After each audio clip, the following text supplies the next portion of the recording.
اعوذ باللہ من الشیطان الرجیم، بسم اللہ الرحمن الرحیم۔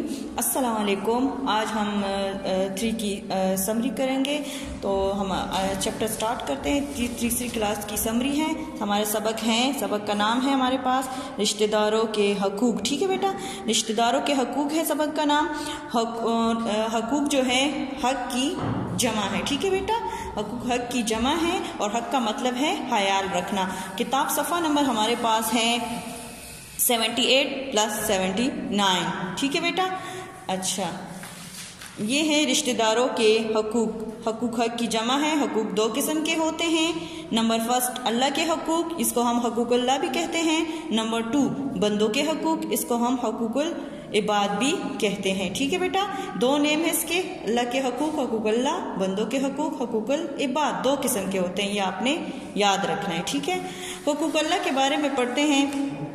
حقوق اللہ جو ہے، اللہ کے جو حقوق ہیں وہ ہیں کلمہ طیبہ فرسٹ، نمبر 2 روزہ، نماز، زکوٰۃ اور حج۔ جیسے کہ اسلام کے 5 ارکان ہیں، آپ سب کو پتہ ہے، تو یہ 5 ارکان جو ہیں یہ اللہ کے حقوق میں آتے ہیں۔ ٹھیک ہے بیٹا، کلمہ طیبہ یعنی اللہ کا اقرار کرتے ہیں کہ اللہ کے سوا کوئی معبود نہیں، وہ عبادت کے لائق ہے۔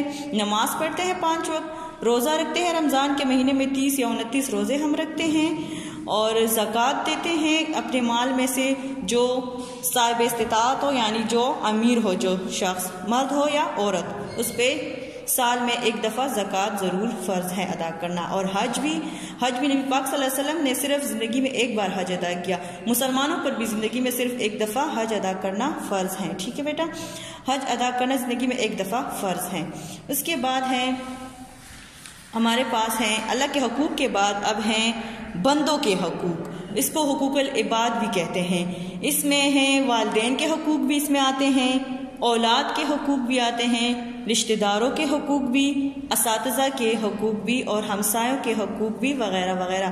والدین کے حقوق میں یہ ہے کہ والدین کا ہم کو یہ حق ہے کہ اس والدین جو ہے اس کا ہر طرح سے خیال رکھیں، جب وہ ان کی عمر یعنی جب بہت سے عمر کے ہو جائے، یعنی عمر کے ہو جائے تو اس کا خیال رکھیں، اور ان کے سامنے جو ہے اف تک نہ کہیں۔ ٹھیک ہے، ان کی ہر بات مانیں۔ اور اولاد کا جو حق ہے والدین پر ہے کہ والدین کو چاہیے کہ اولاد کے اچھے اچھے نام رکھیں، ان کو اچھی تعلیم و تربیت دیں۔ ٹھیک ہے، ان کا ہر لحاظ سے خیال رکھیں۔ رشتہ داروں کے حقوق، رشتہ داروں کے حقوق جو ہیں اس میں ہمارے پاس آ جاتا ہے جو قریبی رشتہ دار ہے، اس میں ہمارے پاس آ جاتے ہیں دادا ہو گئے، دادی ہو گئے، نانا نانی، خالہ یا خالو، جیسے کہ پپا پپی، ماموں ممانی، چچا چچی وغیرہ، یہ ہمارے قریبی رشتے ہیں۔ ان کا ہر طرح سے ہمیں خیال رکھنا چاہیے، اگر ان کے ہر لحاظ سے ہمیں ان کا خیال رکھنا چاہیے، یہ ہمارے قریبی رشتے ہیں۔ ٹھیک ہے بیٹا، اس کے بعد ہیں اساتذہ کے حقوق۔ اساتذہ کے حقوق یہ ہے کہ اس کا ادب و احترام سب سے پہلے ہمیں کرنا چاہیے۔ ٹھیک ہے، ان کی ہر بات ماننی چاہیے، ادب و احترام کرنا چاہیے، اور جس بات کا وہ آپ کو حکم دے وہ آپ نے کرنا ہے۔ ٹھیک ہے، اس کے بعد ہے ہمسایوں کے حقوق۔ ہمسائے جو ہمارے پڑوسی ہوتے ہیں ان کے بھی ہم پر حق ہے۔ ٹھیک ہے، ان کے ہر طرح سے ان کے آرام کا بھی خاص طریقے سے خیال رکھنا چاہیے۔ اگر اوپر نیچے کے منزلوں میں ہم رہتے ہیں تو نیچے اوپر والوں کو چاہیے کہ ان کا خاص خیال رکھے، یعنی وہ جو اوپر ایسے خیال رکھے کہ قدم آہستہ رکھے کہ نیچے والوں کو تکلیف نہ ہو، اور شور وغیرہ سے بھی پرہیز کرے۔ اس کے ساتھ اس میں اور بہت سے حقوق بھی وغیرہ وغیرہ میں آ جاتے ہیں، مگر آج ہم نے اتنے ڈسکس کرنے تھے۔ اچھا، اس کے بعد ہیں ہمارے پاس ہیں قرآن مجید میں ہمیں اپنے قریبی رشتہ داروں کے ساتھ احسان کرنے کی تاکید کی۔ احسان مینز اچھا سلوک کرنے کی تاکید کی گئی ہے۔ نمبر 1 ہے اگر وہ بیمار ہو، قریبی رشتہ داروں کے بارے میں کہہ رہے ہیں، اگر وہ بیمار ہو تو ان کی عیادت کرے۔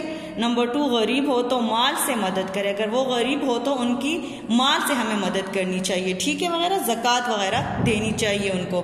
نمبر 3 ان کی خوشیوں اور غموں میں ان کا ساتھ دے، اگر ان کے گھر کوئی خوشی ہے، شادی بیاہ وغیرہ ہے تو ان میں بھی ان کا ساتھ دینا چاہیے۔ غم میں اگر فوت کی ہو گئی ہو، اس کے علاوہ اور سے بہت سے جو وہ ہوتے ہیں تقریبات وغیرہ، ان میں بھی ان کا ساتھ دینا چاہیے۔ نمبر 4، جب ہمارے گھر آئے تو ان کی خاطر تواضع کرے۔ خاطر تواضع مین مہمان نوازی، ٹھیک ہے بیٹا، مہمان نوازی کو خاطر تواضع کہتے ہیں۔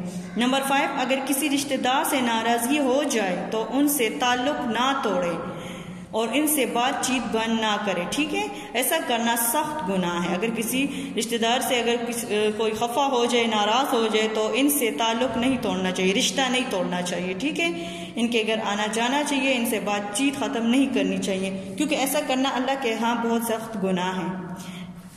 اس کے بارے میں اور پڑھتے ہیں تھوڑا سا۔ رشتہ داری توڑنے والے کے بارے میں حضور صلی اللہ علیہ وسلم نے فرمایا ہے، آپ کو پتہ ہے حضور صلی اللہ علیہ وسلم نے کیا فرمایا رشتہ داری توڑنے والے کے بارے میں؟ لا يدخل الجنۃ قاطع، اس کا ترجمہ دیکھیں، یعنی رشتہ داری توڑنے والا جنت میں داخل نہیں ہوگا، رشتہ داری جو توڑے گا وہ جنت میں نہیں جائے گا۔ سمجھ آ گئی؟ اس کے بعد ہے الفاظ معنی ہمارے پاس، جو ہم لیکچر پڑھیں گے، سبق پڑھیں گے تو اس میں جو ڈیفیکلٹ ورڈز ہیں اس کے میں نے معنی لکھے ہوئے ہیں، ذرا آپ دیکھیں اس کو۔ فرسٹ ہمارے پاس ہے احسان، احسان کہتے ہیں بدلے کو، اچھائی کو۔ نمبر 2 ہمارے پاس ہے عیادت، خیریت پوچھنا، حال احوال پوچھنا۔ نمبر 3 ہمارے پاس ہے مصیبت، پریشانی، مشکل، آفت وغیرہ کو مصیبت کہتے ہیں۔ خاطر تواضع، مہمان نوازی، حسن سلوک، اچھا سلوک۔ اور نمبر 6 ہمارے پاس ہے رضائی، رضائی اس کو کہتے ہیں جو تربیت کرتی ہے، ہماری تربیت کرنے والی، رضائی کا مطلب ہے تربیت کرنے والی۔ امید ہے آپ کو آج کی سمری سمجھ آ گئی ہوگی۔ تب تک کے لیے اللہ حافظ۔